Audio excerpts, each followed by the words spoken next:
네, 오늘은 요한계시록 마지막 장이죠. 22장 말씀을 통해서 주시는 은혜를 함께 나누고자 합니다. 네, 우리는 이제 지난 22주에 걸쳐서 매주 한 장씩 요한계시록을 우리가 살펴보았었습니다. 보면서 우리가 이제 주시는 은혜를 함께 나누었었죠. 무엇보다도 우리가 이 요한계시록 주신 것은 무슨 마지막 때, 정말 인류의 마지막 그때 드러날 그런 말씀이 아니라고 말씀드렸습니다. 이것은 일차적으로는 그 당시 초대교회 일곱 교회 주신 말씀이죠. 일곱이라면 꼭 완전한 수이기 때문에 초대교회 모든 이제 교회들에게 주시는 하나의 말씀입니다. 무엇보다도 그 당시에 로마의 그 무서운 탄압 속에서 정말 그 온갖 정말 고난을 겪고 있다. 그리고 믿음이 흔들리고 있는 그들을 격려하고 그 믿음을 붙들기 위해서 주신 말씀입니다. 그러면서 또한 그것은 그 이후에 오는 모든 세대들에게 주시는 또 하나의 말씀이기도 한 것이죠. 그래서 이 말씀은 이미 성취된 말씀도 있고요. 또 지금 성취되어가고 있는 말씀도 있고 또 앞으로 성취될 말씀도 있는 것입니다. 이걸 우리가 분명히 알아야 되지, 이거 마치 그냥 그 2000년 동안 딱 인봉되어 있다가 마지막 이때에 와서 딱 드러난 그런 말씀을 주신 것은 결코 아님을 우리가 분명히 알아야 되죠. 특별히 이제 이 계시록 말씀은 온갖 그 비유와 또 숫자나 상징 언어로 이제 기록되어 있습니다. 그러다 보니까 좀 난해하고 굉장히 좀 해석하기 어려운, 한편으로는 또 이 재앙의 그런 그 말씀들이 기록되어 있다 보니까 어떤 분들에게 한편으로 두려움을 주기도 하는 그런 말씀으로 인식이 되어 왔었어요. 하지만 말씀드렸죠? 이것은 결국 우리에게 두려움을 주기 위해서 주신 책이 아니라 우리에게 소망을 주시기 위해서 주신 책입니다. 그렇죠? 재앙은 누구에게 임합니까? 심판은 믿지 않는 자들에게죠. 끝까지 하나님을 거역하고 예수 그리스도를 영접하지 아니하는 자들에게 그 심판이 임하는 것이지, 우리에게는 구원의 선물을 주신 것이죠. 그렇기 때문에 믿지 않는 자들에게 두려움을 주는 책이지만 믿는 자들에게는 소망의 책입니다. 그러면서 우리는 계시록을 보는 관점 자체를 바꿔야 됨을 이제 누차에 걸쳐서 말씀을 드렸습니다. 자, 오늘 이제 22장 마지막 장을 이제 우리가 살펴보도록 하겠습니다. 자, 이제 우리가 알다시피 21장부터 22장까지는 이제 정말 인류의 마지막 때, 그렇죠? 이제 새하늘과 새 땅을 이제 바로 이제 묘사하고 있죠. 그것을 보겠습니다. 자, 1절에 보니까, 자, 수정같이 맑은 생명수의 강을 내게 보이니라 했어요. 자, 수정같이 맑은 생명수의 강이라는 것은 뭘 의미할까요? 자, 이것은 바로 에덴 동산에서 강이 흘러갔잖아요. 온 땅을 적셨지 않습니까? 강이라는 건 뭐예요? 바로 물은 곧 생명을 의미하는 것이잖아요. 생명을. 그러니까 온 땅에 생명을 주는 강. 바로 이제 그것을 말씀하고 있는 것이죠. 바로 하나님께서 우리에게 이제는 이 생명을 회복시켜 주시는, 또 이것이 우리만이 아니라 온 세상에 이 생명이 흘러가는 것을 우리에게 보여주십니다. 근데 그 생명이 어디서 흘러나와요? 하나님과 및 어린 양의 보좌로부터 나온다고 했어요. 자, 이것은 마치 우리에게 에스겔서 47장 말씀을 연상케 합니다. 에스겔 47장을 보면 어떤 장면이 나와요? 성전 문틈에서 물이 흘러나오잖아요. 물이 흘러나서 어떻게 합니까? 강을 이루고 그것이 바다로 들어가잖아요. 근데 그 물이 닿는 곳마다 어떻습니까? 생물이 살아나요. 나무가 살아나고 열매를 맺고 고기가 살아나는 역사가 일어납니다. 그러니까 하나님으로부터 흘러나오는 그 생명이 이제 뭐예요? 죽었던, 영적으로 죽었던 모두에게 그 생명이 임할 때 다시 살아나는 역사가 일어나게 된다는 것이죠. 바로 그것을 이제 말씀해 주고 있습니다. 바로 이제 2절에 바로 그걸 말씀하잖아요. 자, 강 좌우에 생명나무가 있어 12가지 열매를 맺게 그랬어요. 12가지. 왜 12가지 열매예요? 12는 뭘 상징한다고 그랬습니까? 하나님 나라의 백성을 상징하는 숫자라고 했잖아요. 그렇죠? 백성을. 그래서 바로 이제 이 생명나무에서 이제 그 하나님의 백성들의 열매가 맺어지는 것이죠. 하나님의 그 나라에 하나님의 백성들을 가득 차는 역사가 일어나게 되는 것입니다. 또 달마다 그 열매를 맺는다 해서 달마다 열매는 뭡니까? 이 열매가 하나에 끝난 것이 아니라 계속적으로 새로운 생명이 이제 이것이 이제 잉태하게 됨을 바로 이제 말씀해 주고 있어요. 또 나무 잎사귀들은 만국을 치유하기 위해 있다라고 했어요. 만국은 바로 온 우주를 의미하는 것이죠. 온 우주가 바로 회복됨을 의미하는 것이죠. 누굴 통해서요? 하나님의 백성들을 통해서. 바로 교회를 통해서. 바로 교회를 통해서 온 세상이 바로 회복의 역사가 일어나게 된다는 것입니다. 그런 면에서 교회는 얼마나 영광스러운 존재인지 몰라요. 교회라는 것은. 근데 우리가 그 영광스러운 존재를 안다면 어떻습니까? 그 영광스러운 존재로 이어질 수 있도록 우리가 힘을 써야 되잖아요. 근데 우리가 오늘날 너무 안타깝게도 그걸 잃어버리고 살고 있어요. 교회가 이렇게 참 영광스러운 존재임에도 불구하고 그 사명을 우리가 망각해 버려가지고 세상과 다를 바 없는 때때로 다를 바 없는 모습을 보일 때 참 주님께서 얼마나 마음이 아프시겠어요. 우리 무엇보다도 교회가 본질을 회복해야 되죠. 어떤 본질입니까? 거룩함을 회복해서 만국을 치유하는 그 사명을 교회가 이제 감당하여 될 줄로 분명히 믿습니다. 자, 그 다음에 이제 3절을 보니까 다시는 저주가 없다 했어요. 저주는 어떤 저주입니까?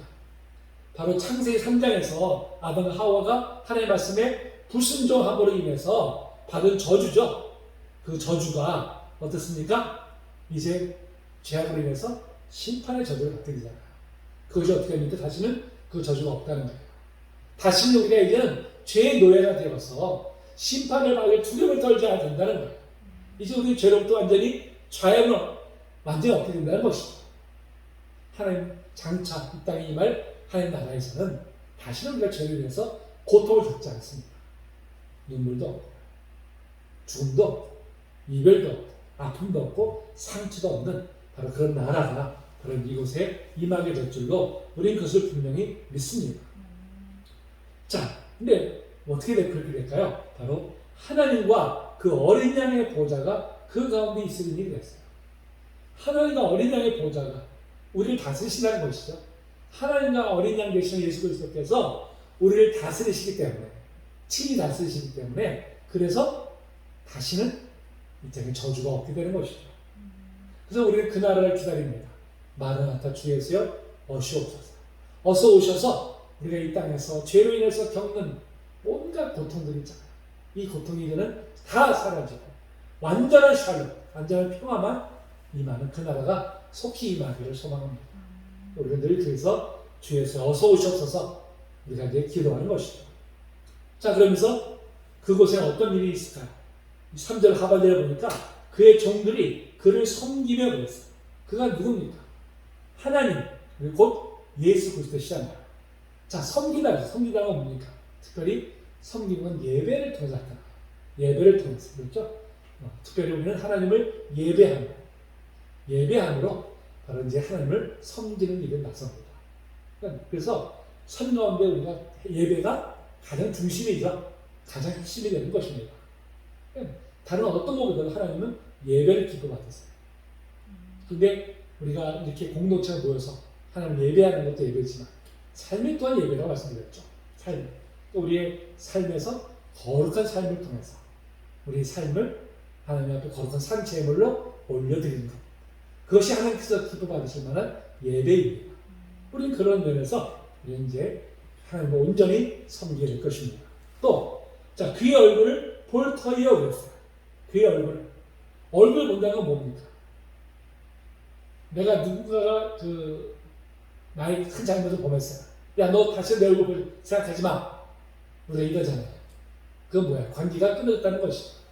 근데 얼굴 다시 본다는 건 뭡니까? 관계가 회복된다는 거예요. 하나님과의 관계가 이제는 온전히 회복되어서 이제는 뭐야? 하나님과 인격적인 교제를 나눈다는 것이죠. 하나님을 우리가 대면하는 그런 영광을 우리가 누리게 된다는 것입니다. 그래서 인류의 역사는 크게 네 가지를 나눠요. 네 가지. 자, 최초로 어땠습니까? 에덴 동산에서는 하나님의 얼굴을 배웠었어요. 숨지 않았었습니다. 그게 일단 첫 번째 단계죠. 두 번째 단계는 뭐예요? 죄악으로 인해서 하나님의 얼굴을 피했죠. 숨었잖아요.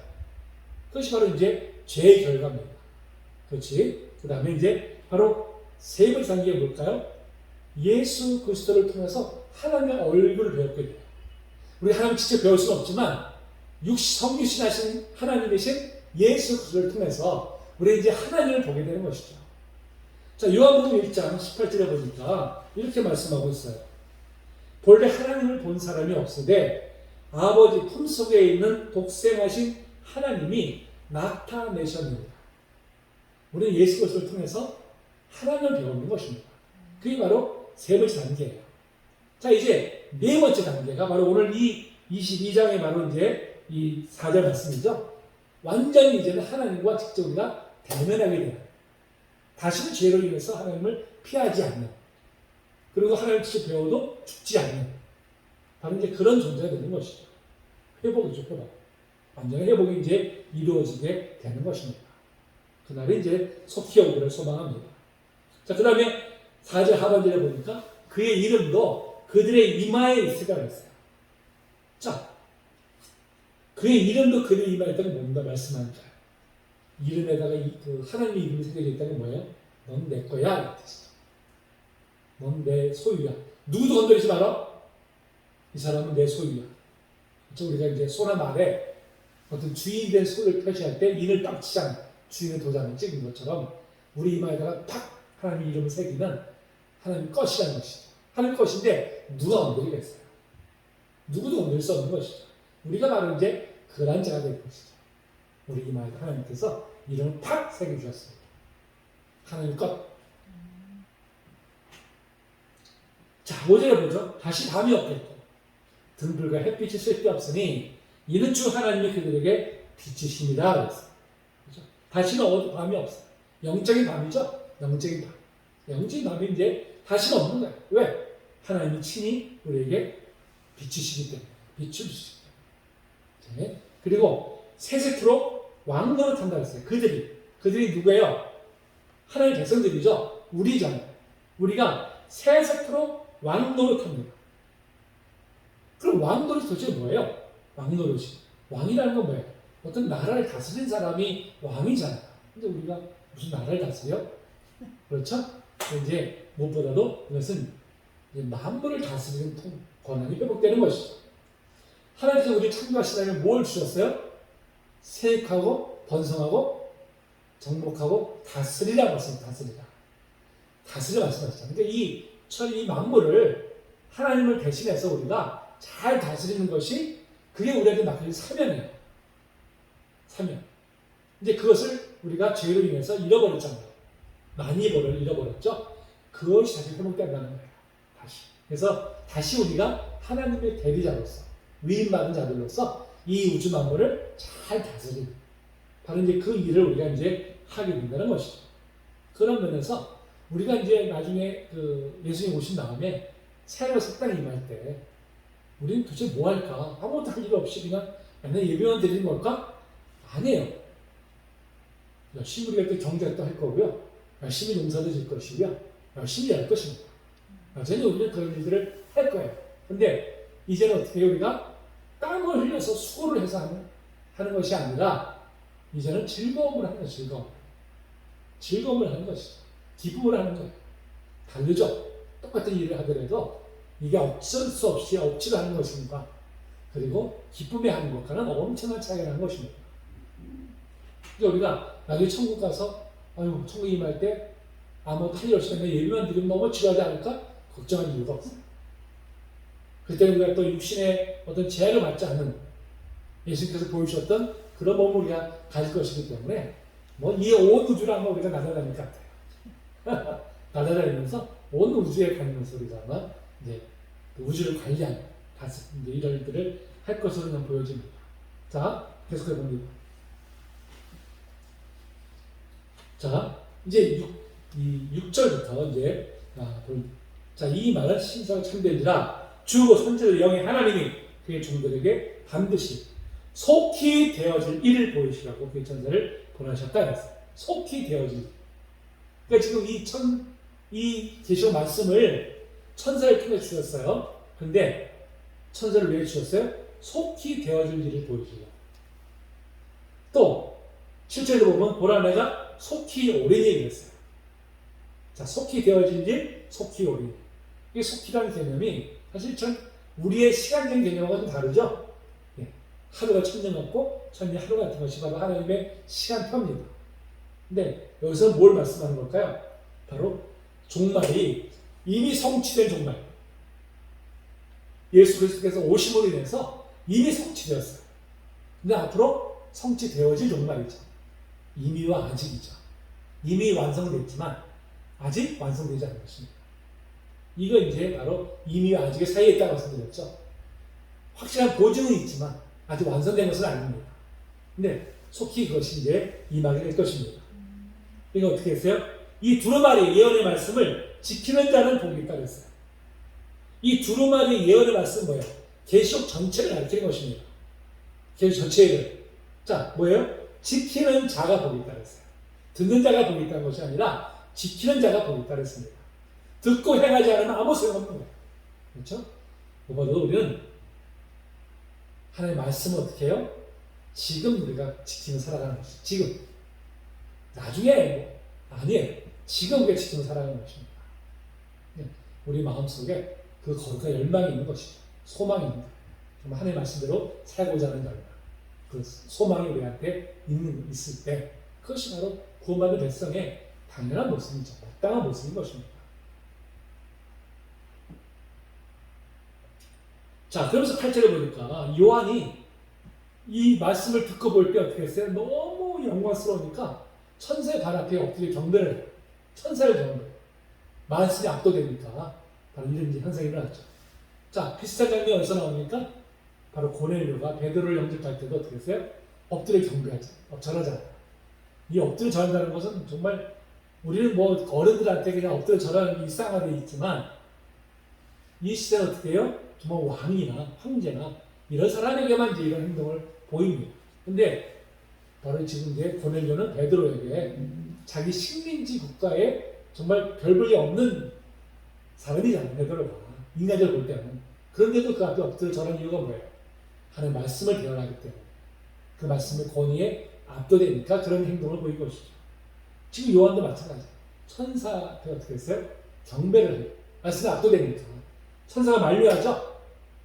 나는 너희가 똑같은 종된 자들이니까 나한테 하지 말고 하나님께 경배해라. 이게 마땅한 모습이죠. 사탄은 어떻게 했어요? 자기가 경배받으려고 해요. 자기가 경배받으려고 이 사람들을 종으로 삼습니다. 근데 누가 이런 모습을 보일까? 사탄처럼. 교만한 자들이죠. 나를 경배해라. 나를 높여라. 이렇게 사람들한테 강요하는 모습. 이거는 잘못된 모습이죠. 정말 그건 교만한 모습이죠. 모든 영광은 다 하나님께지 내가 영광 받으면 안 됩니다. 근데 오늘날 참 특히 우리 같은 목회자들 중에서 내가 영광 받으려고 하는 사람들이 참 많아요. 그것이 얼마나 무서운 교만인지를 참 모르는 것 같아서 참 보면 안타까워요. 우리는 끝까지 겸손해야 되죠. 오직 영광은 하나님께 돌려드려야 될 줄로 분명히 믿습니다. 자, 10절에 볼까요? 자, 이 두루마리의 예언의 말씀을 인봉하지 말라 때가 가깝다 했어요. 자, 다니엘서 12장 9절에 보면 이 말은 마지막 때까지 간수하고 봉함할 것이다 그랬어요. 다니엘에게 주신 말씀에는 이 말씀을 어떻게 해요? 마지막 때까지 봉함하라고 했어요. 근데 지금 어떻게 합니까? 인봉하지 말라는 거예요. 그럼 뭐예요? 그때 뭐라 했으면 마지막 때라고 했잖아요. 마지막 때. 마지막 때는 정말 끝을 의미하는 것이 아니라 예수 그리스도께서 오시고 나서 다시 오실 그날까지. 그때를 다 마지막 때라고 말씀드렸잖아요. 그러니까 지금 우리는 종말을 살아가고 있는 거예요. 종말. 우리는 그런 면에서 종말을 우리는 지금 살아가고 있는 것입니다. 종말이니까 어떻게 해요? 임무하지 말라고 했어요. 때가 임했으니까. 다 오픈되는 것이죠. 이제는 하나님의 나라의 비밀이 이제 다 드러나는 것이죠. 예수님께서 오심을 인해서 그 비밀은 이제 온천에 드러났습니다. 자, 그리고 어떻게 11절 보니까 불의를 행하는 자는 그대로 불의를 행하고 더러운 자는 그대로 더럽고 불의를 행하는 자는 누구예요? 사탄에게 속한 자들이죠. 하나님을 대적하고 하나님을 거역하고 사탄에게 복종하는 자들, 사탄의 뜻에 쫓는 자들. 현실로 얘기하면 당시에 로마 황제에게 굴복한 자들이죠. 로마 황제에게 굴복해서 거기에 떨어지는 영화를 받아 누리려고 하는 자들이 바로 이제 불을 행한 자들입니다. 그들 도의죠.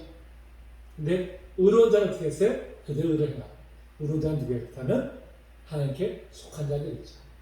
하나님 속한 어떻게 됩니까? 계속해서 그 하나님 안에 속해 있어야 되죠. 계속해서 그 안에 이제 거해야 되죠. 거룩하면 그대로 거룩하게 하는 거죠.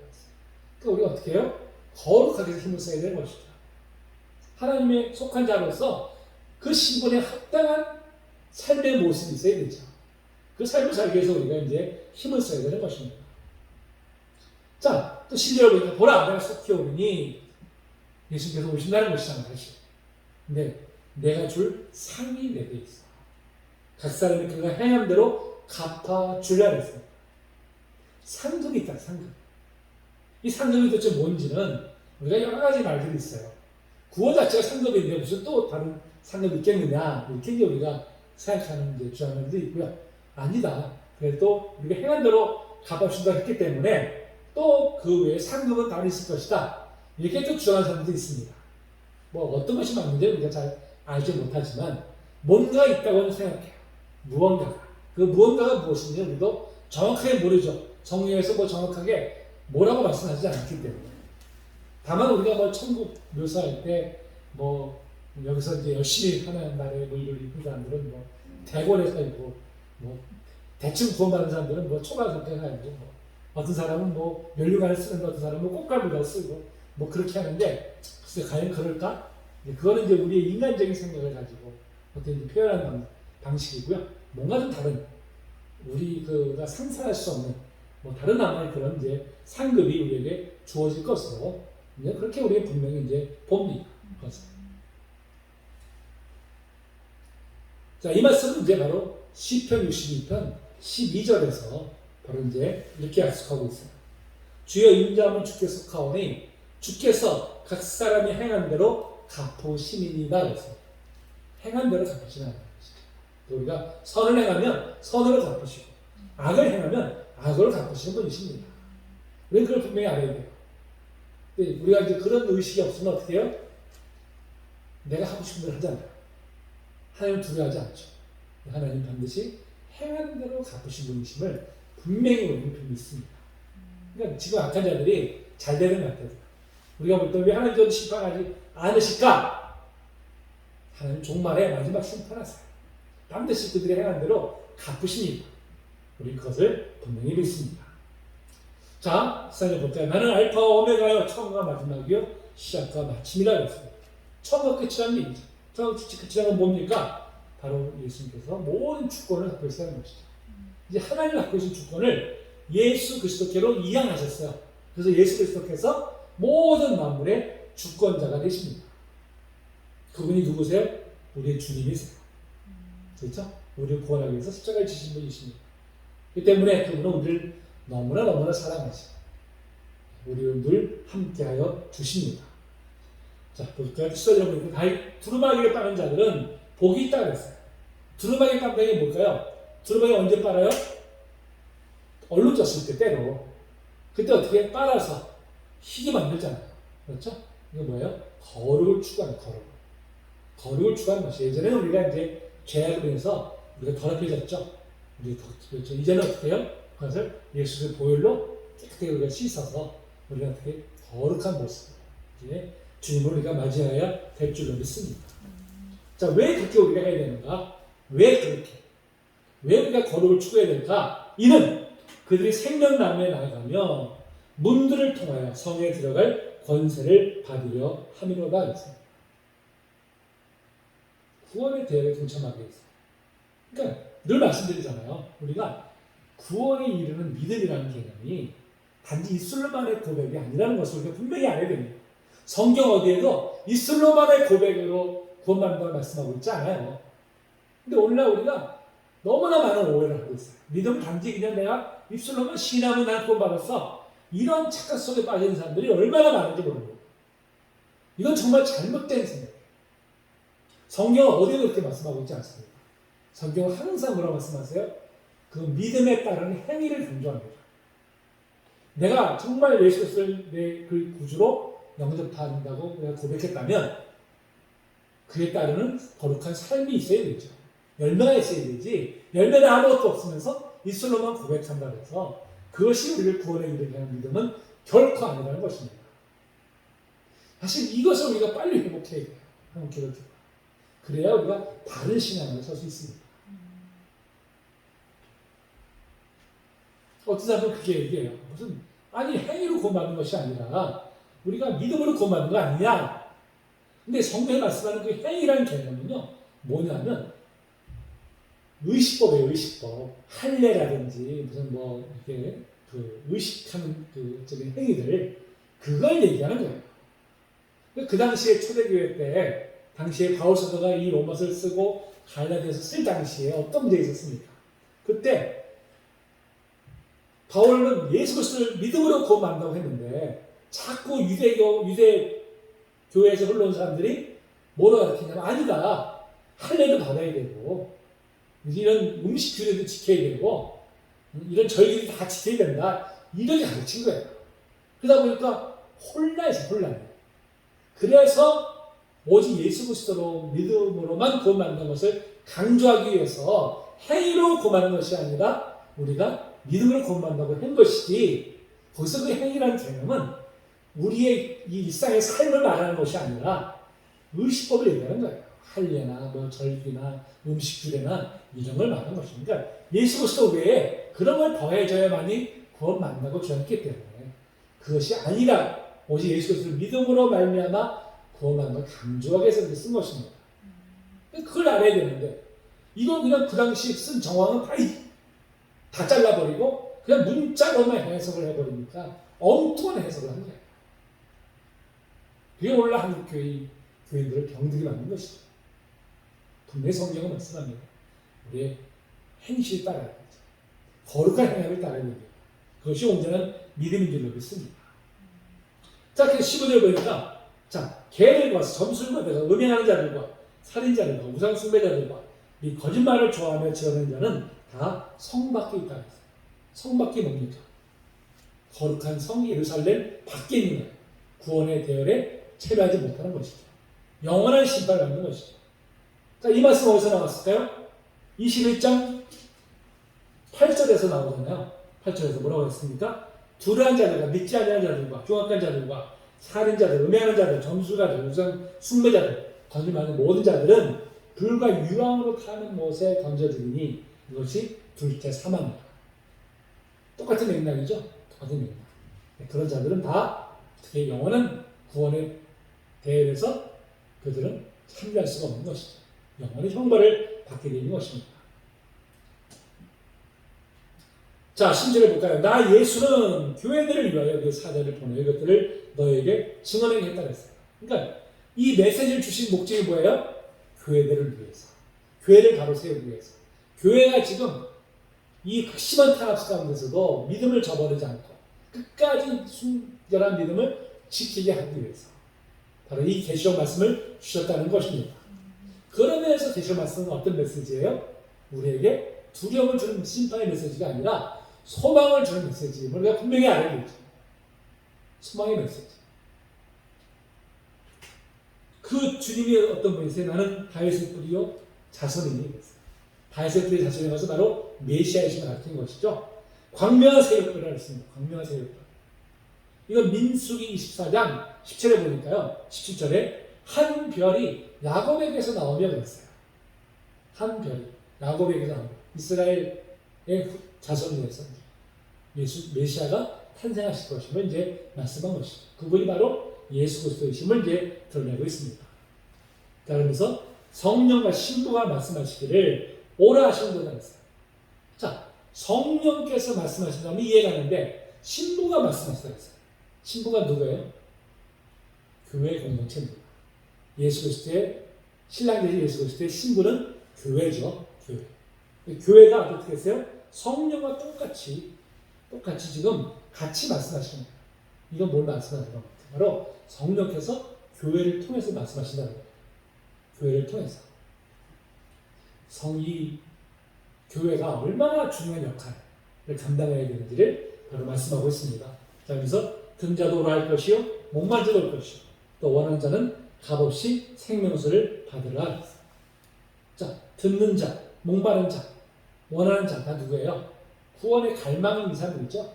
구원에 목마르는 사람들이죠. 그 사람들은 어떻게 했어요? 구원에 동참하도록 초청하는 것이죠. 초청. 그러니까 교회는 어떤 역할이 해야 됩니까? 전도의 역할이죠. 그렇죠? 초청의 역할이 해야 됩니다. 바로 그것이 다시 오실 주님을 맞이하는, 준비하는 자세죠.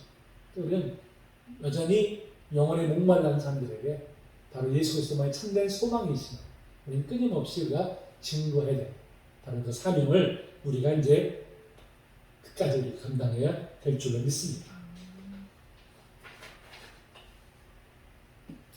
자, 그래서 18절, 19절에 이 말씀이 참 의미심장 말씀인데요. 자, 누구든지 이것들 외에 더하면, 이 예언의 말씀에 뭘 더하면 하나님이 두루마리에 기록된 재앙들을 그에게 더하실 것이고, 만약 누구든지 이 두루마리 예언의 말씀을 제하여 버리면 하나님이 두루마리에 기록된 생명나무와 및 거룩한 성의 참여함을 제하여 버리시라 했어요. 이 말씀을 그동안 우리는 문자적으로 해석했어요. 그러다 보니까 야, 이거 계시록 말씀 잘못 전했다가 나 생명나무 치기가 제한받으면 어떡하지? 이런 두려움 때문에 사실 그동안 계시록에 대해서 많은 목사님들이 거의 설교를 안 했어요. 해도 어디까지 하면 3장까지만. 3장까지 딱 거기까지만 하고 4장 이후로는 저도 사실은 성장하면서 계시록 말씀을 들어본 기억이 별로 없어요. 그냥 단편적으로 그냥 요절 구절 하나씩 들어봤지 계시록 가지고 설교한 예를 제가 다 못 들어봤어요. 그러니까 이단이 판을 친 거예요. 이 계시록 말씀을 좀 제대로 가르쳤어야 되는데 그걸 제대로 교회에서 가르치지 않다 보니까 이단들이 그냥 이걸 막 자기 멋대로 말씀들을 막 갖다가 이제 외용시켜가지고 성도들을 가르치니까 성도들은 그냥 못 들어온 말씀이잖아요. 그거 혹해버린 거예요. 그래서 이단이 많이 빠졌어요. 그러니까 성경을 문자 그대로 해석하는 게 얼마나 무서운 폐해를 가져오는지를 우리가 잘 알아야 됩니다. 성경은 절대 문자로 해석하면 안 돼요. 자, 이렇게 말씀하신 이유가 뭘까요? 자, 신명기 4장 2절에 보니까요. 이렇게 말씀하고 있어요. 내가 너에게 명령하는 말을 너희는 가감하지 말고 내가 너에게 내리는 너희 하나님 여호와의 명령을 지키라 그랬어요. 또 12장 32절에서도 내가 너에게 명령하는 이 모든 말을 너희는 지켜 행하고 그것에 가감하지 말지니라. 자, 신명기 4장 2절, 신명기 32장 32절에서 이 말씀은 어떤 의미입니까? 우리 하나님의 말씀을 받을 때 취소 선택할 때가 있잖아요. 취소 선택. 요건 내한테 듣기 좋은 말씀이니까 그냥 아멘 하고 받고 요거는 내가 좀 지키기가 어려워. 나한테 부담스러워. 그러면 쏙 빼고. 그렇게 하지 말라는 거예요. 하나님의 말씀은 내 의지에 따라서 취소 선택할 말씀이 아니라 전체를 우리는 다 어떻게 해요? 온전히 순종해야 될 말씀이라는 것입니다. 순종해야 될 말씀. 자, 그런 의미를 주신 거예요. 이 계시록 22장 18, 19절도 그런 맥락을 주신 거예요. 그러니까 하나님의 말씀을 취소 선택하지 말고 모든 말씀을 다 우리가 순종해서 지키라는 것입니다. 힘쓰라는 거예요. 또 한 가지 의미는 뭐냐면, 자, 더하지 말라 그랬어요. 가감히 말했잖아요. 그건 뭐예요? 계시의 완성이죠. 계시의 완성. 더 이상 계시가 없다는 거예요. 더 이상 계시가 없어요. 그러니까 지금 우리가 그래서 우리는 성경의 끝이 어디예요? 요한계시록이잖아요. 사실 그 이후에도요. 다른 뭐 서신들도 있었어요. 사도들이 쓴 서신도 있고요. 다 성경에 준하는 그런 책들도 있었습니다. 그런데 절대 이 성경 66권 외에는 더 이상 어떻게 우리가 다른 것을 성경이라고 집어넣지 않아요. 우리 개신교에서. 바로 이 말씀을 지킵니다. 계시가 완성됐기 때문에 더 이상 다른 말씀이 필요하지 않아요. 우리가 해서 다른 것은 다 제외시킵니다. 성경에서. 근데 지금 이제 캐톨릭은 이 66권 외에 외경이라는 것을 집어넣고 있어요. 외경. 그거 집어넣는데 그건 사실 우리가 참고할 뿐이지. 그것은 진짜 정경은 아닙니다. 정경. 그러니까 이 18절, 19절 말씀은 계시가 더 완성됐다. 더 이상 다른 하나님의 말씀은 없다는 것을 말씀해 주는 거고요. 그 다음에 또 하나님의 말씀을 우리가 취소 선택하지 말고 모든 말씀을 다 우리가 순종하고 힘쓰라 하는 맥락에서 주신 말씀이지 정말 우리가 이 잘못 전하는 뭐 생명처 제해버리고 이렇게 해석하면 안 된다는 거예요. 우리가 그것을 분명히 이제 알아야 됩니다. 실제로 보면 이제 그 초대교회 역사를 보면 2세기에 그 마르티온이라고 하는 이제 그런 그 학자가 있었어요. 이 사람이 하나님을 그냥 사랑의 하나님으로만 이렇게 딱 인식하기 위해서 구약의 하나님 무슨 진노의 하나님으로 인식해서 구약은 다 빼버리고 신약에서도 심판하신 하나님을 다 빼버렸어요. 그 완전히 뭐예요? 자기 취소 선택한 거예요. 자기가 생각하는 하나님으로만 생각하는 거예요. 이렇게. 실제로 그런 역사가 초대교회 역사가 있었어요. 그래서 그는 이제 이단으로 이제 완전히 정리가 됐죠. 우리가 그래서 신구약을 우리가 66권을 다 해와서 봤습니다. 그래서 설교도 신구약을 골고루 해야죠. 우리가 어떤 신약만 치우친다든지 구약만 치우친다 해서도 안 됩니다. 이것은 이제 우리에게 말씀을 주고 있어요. 자, 이 10절 마지막 볼까요? 자, 이것들을 증언하시니까 이게 시작했어요. 이것들이 뭐예요? 요한계시록 전체 말씀이죠. 전체 말씀을 전해주신 분이 누굽니까? 예수 그리스도시잖아요. 내가 진실로 속히 오리라 했어요. 자, 예수님께서 속히 오신다는 것은 뭘 뜻합니까? 바로 창조 역사가 완성된다는 것이죠. 처음에 하나님께서 이 우주 만물을 창조하셨을 때 죄가 들어옴으로 인해서 파괴됐잖아요. 이제 그것이 다시 회복되고 완성될 것임을 이제 분명히 이제 우리에게 말씀해 주고 있습니다. 그러니까 어떻게 우리에게 소망을 주신 말씀이죠. 소망. 다시 오실 때 바로 모든 것이 회복된 역사가 일어나게 될 줄로 믿습니다. 자, 이 말씀이 어떻게 반응합니까? 아멘! 주 예수여 오시옵소서. 그렇죠? 어서 오시옵소서. 주는 이 모든 우주 만물이 하나님의 창조의 뜻대로 다시 회복하는 역사가 있게 하여 주시옵소서. 우리는 이렇게 간구하면서 주님 오실 날을 준비해야 될 줄로 믿습니다.